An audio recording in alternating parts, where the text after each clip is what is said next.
আচ্ছা ভাবুন তো, একটা সিএ ফার্ম যার কোনোদিন কোনো অভিজ্ঞতা ছিল না একটা নিয়োগ প্রক্রিয়া নেওয়ার, সেই সিএ ফার্ম, কালীঘাটের সিএ ফার্ম কি করে নিয়োগ প্রক্রিয়ার দায়িত্ব পেল?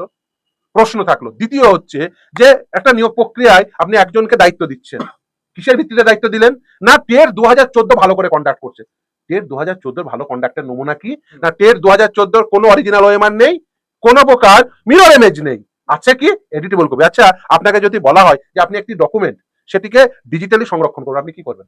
আপনার মোবাইল আছে পকেটে, আপনি ছবি তুলবেন বা আপনি ফটোকপি করে রেখে দেবেন একটা দোকানে গিয়ে। আপনি তো নিশ্চিতভাবে সেই ডকুমেন্টে কি লেখা আছে, এই বইটাতে কি লেখা আছে সেটা টাইপ করে রাখবেন। আপনাকে সব থেকে সহজ কি এমনি করে বসিয়ে ফটোকপি করে নেওয়া? না, ফটোকপি করা যাবে না। কি করতে হবে? করতে হবে ডিজিটাল কপি, মানে এডিটেবল কপি। কেন? যে যখন টাকা দেবে তাকে এডিট করে দিয়ে পাস করিয়ে দিল, এই উদ্দেশ্যে করা। আপনি ভাবুন, আগে জেলাওয়ারি নিয়োগ হতো, সেন্ট্রালি নিয়োগের আইন নিয়ে এলো, মানে আইনে অ্যামেন্ডমেন্ট নিয়ে এসে করা হলো। সিলেকশন কমিটির কাজ এই সিএ ফার্মকে দিয়ে করানো হলো।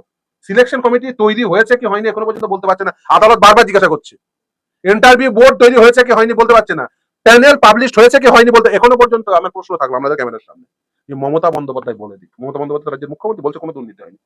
ওই 2016 সালের নিয়োগ প্রক্রিয়ার প্রাথমিকের তার প্যানেলটি কোথায় গেলে পাওয়া যায়? মমতা ব্যানার্জির বাড়িতে, নবান্নের 14 তলায়, মানিক ভট্টাচার্যের বাড়িতে, West Bengal board of primary এডুকেশনের অফিসে, কোথায় গেলে পাওয়া যাবে? 2016 সালের প্রাথমিকের নিয়োগ প্রক্রিয়া 42,949টি নিয়োগ হয়েছে, তার প্যানেল এখানে কামাল হোসেন সাহেব বসে আছে। উনি দেখেছেন কখনো যে প্যানেল ছাড়া, প্যানেলের অস্তিত্ব নেই, কোনো ইনস্টিটিউশনাল মেমোরি নেই, মানে যে যারা নিয়োগকারী সংস্থা তাদের কাছে কোনো ডকুমেন্ট নেই, প্যানেল দেখাতে পারছে না। প্যানেল দেখাতে পারলেই একটা বেঞ্চ যদি অর্ডার দিচ্ছে দৌড়ে চলে যাচ্ছে ডিভিশন বেঞ্চে, সিঙ্গেল বেঞ্চ অর্ডার দিলে ডিভিশন বেঞ্চে, ডিভিশন বেঞ্চ যদি অর্ডার দিচ্ছে দৌড়ে চলে যাচ্ছে সুপ্রিম কোর্ট। কেন? তার কারণ প্যানেল দেখাতে পারবেন না, কাগজ দেখাবো না, কাগজ তো দেখাতেই হবে, প্যানেল দেখাতেই হবে, ও ধান্দাবাজি চলবে না।